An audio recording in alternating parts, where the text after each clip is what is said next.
शादी का। Hello ma'am, स्वागत है आपका टेली खजाना में। थैंक यू तो टेली मैम खजाना। बहुत प्यारे लग रहे हैं आप। थैंक यू, मेरी शादी है, आना ज़रूर। ओके, आपकी शादी है, हम तो आ ही गए, लेकिन इसके साथ ही आपकी शादी में बहुत बड़ा तमाशा हो गया। तो उसके बारे में क्या कहना चाहिए? देखिए, ऐसा एक्सपेक्टेड था ये सब चीजें? ऐसा कोई ऐसी कोई शादी नहीं होती डेली सोप में जहाँ तमाशा ना हो।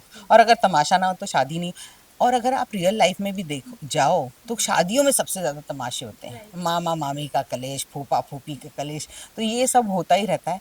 और हमारे वहाँ तो खैर हमारा काम ही है ड्रामा क्रिएट करना। तो शादी में बहुत कलेश हो रहे हैं, भले वो मेहंदी में हो, संगीत में हो, और शादी के मेन फंक्शन में हो।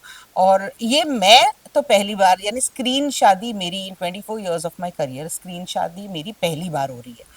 तो मैं थोड़ी एक्साइटेड भी हूँ। ओके, काफ़ी स्पेशल भी आप बोले 24 ईयर्स बाद आपकी शादी सीक्वेंस है, लेकिन अब उसमें बहुत प्यारे भी काका जी का पोल खुल गया और फिर से आपके अरमानों पर पानी फिर गया, जो पति इतने सालों बाद मिले तो फिर से बिछड़ गए, उस पे क्या कहेंगे? तो ये तो ड्रामा है देखिए, लेकिन अगर जानकी एज अ कैरेक्टर नहीं, रियल लाइफ देखो तो एक औरत जो पूरी जिंदगी अकेली रही है, जिसने शुरुआत भी की थी अपनी जिंदगी की, लेकिन अपने घर वालों के लिए किसी रीजन से उस घर को छोड़ के आ गई थी। अब 25 साल बाद अगर उसको साथ वापस मिल रहा है, पकी उम्र में कहते हैं ना, जैसे कि 40-45 के बाद ऐसे कहते हैं कि साथ बहुत जरूरी होता है। यूँ तो कहने की बात है, क्योंकि पकी उम्र में ही दोनों में से एक किसी न किसी रीजन से बिछड़ जाता है, अलग हो जाता है, वो अलग बात है। लेकिन जब आप मैच्योर होते हो तो आपको एक मेंटली एक साथी की ज़रूरत होती है। और उस वक्त जब एक औरत के साथ ऐसा हो जाए तो बहुत ही यानी सैड है। ओके, एक बार फिर से गहना इन सब में फंस गई, सारा एक्सपोज करने के बावजूद फंस गई, इसके क्या क्या स्टेप होगा जानकी यानी बुआ जी का? गहना तो वैसे होगी, पता है गले की जंजीर होती है, पतली सी हाँ जी। खूबसूरत चेन, उसको किसी डब्बे में निकालो, निकलो तो उलझी हुई मिलती है, आप कितने अच्छे से भी रख लो। तो हमारा वो गहना है बेचारी, वो कितनी भी सुलझी हो, वो किसी मुद्दे में गिरती है, जब निकलती है तो उलझी हुई होती है।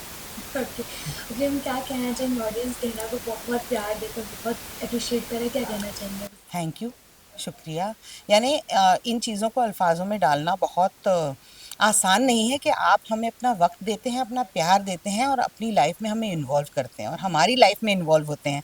इससे बड़ी बात नहीं है। मेरे गुरु थे अनुपम श्याम जी, जो अब नहीं रहे, जिनको सज्जन सिंह के नाम से ज़्यादातर जी लोग जी जी। जानते थे। तो वो कहते थे, गुलफाम, आप रात में, दिन में, किसी के भी घर के हॉल से लेके बेडरूम तक पहुंच सकते हो, आप में वो शक्ति है as an actor, as a TV actor. तो आपने वो परमिशन हमें दी, रिमोट से हमें ऑन किया, तब हम वहाँ तक आते हैं, आपकी ज़िंदगी को छूते हैं। Thank you so much.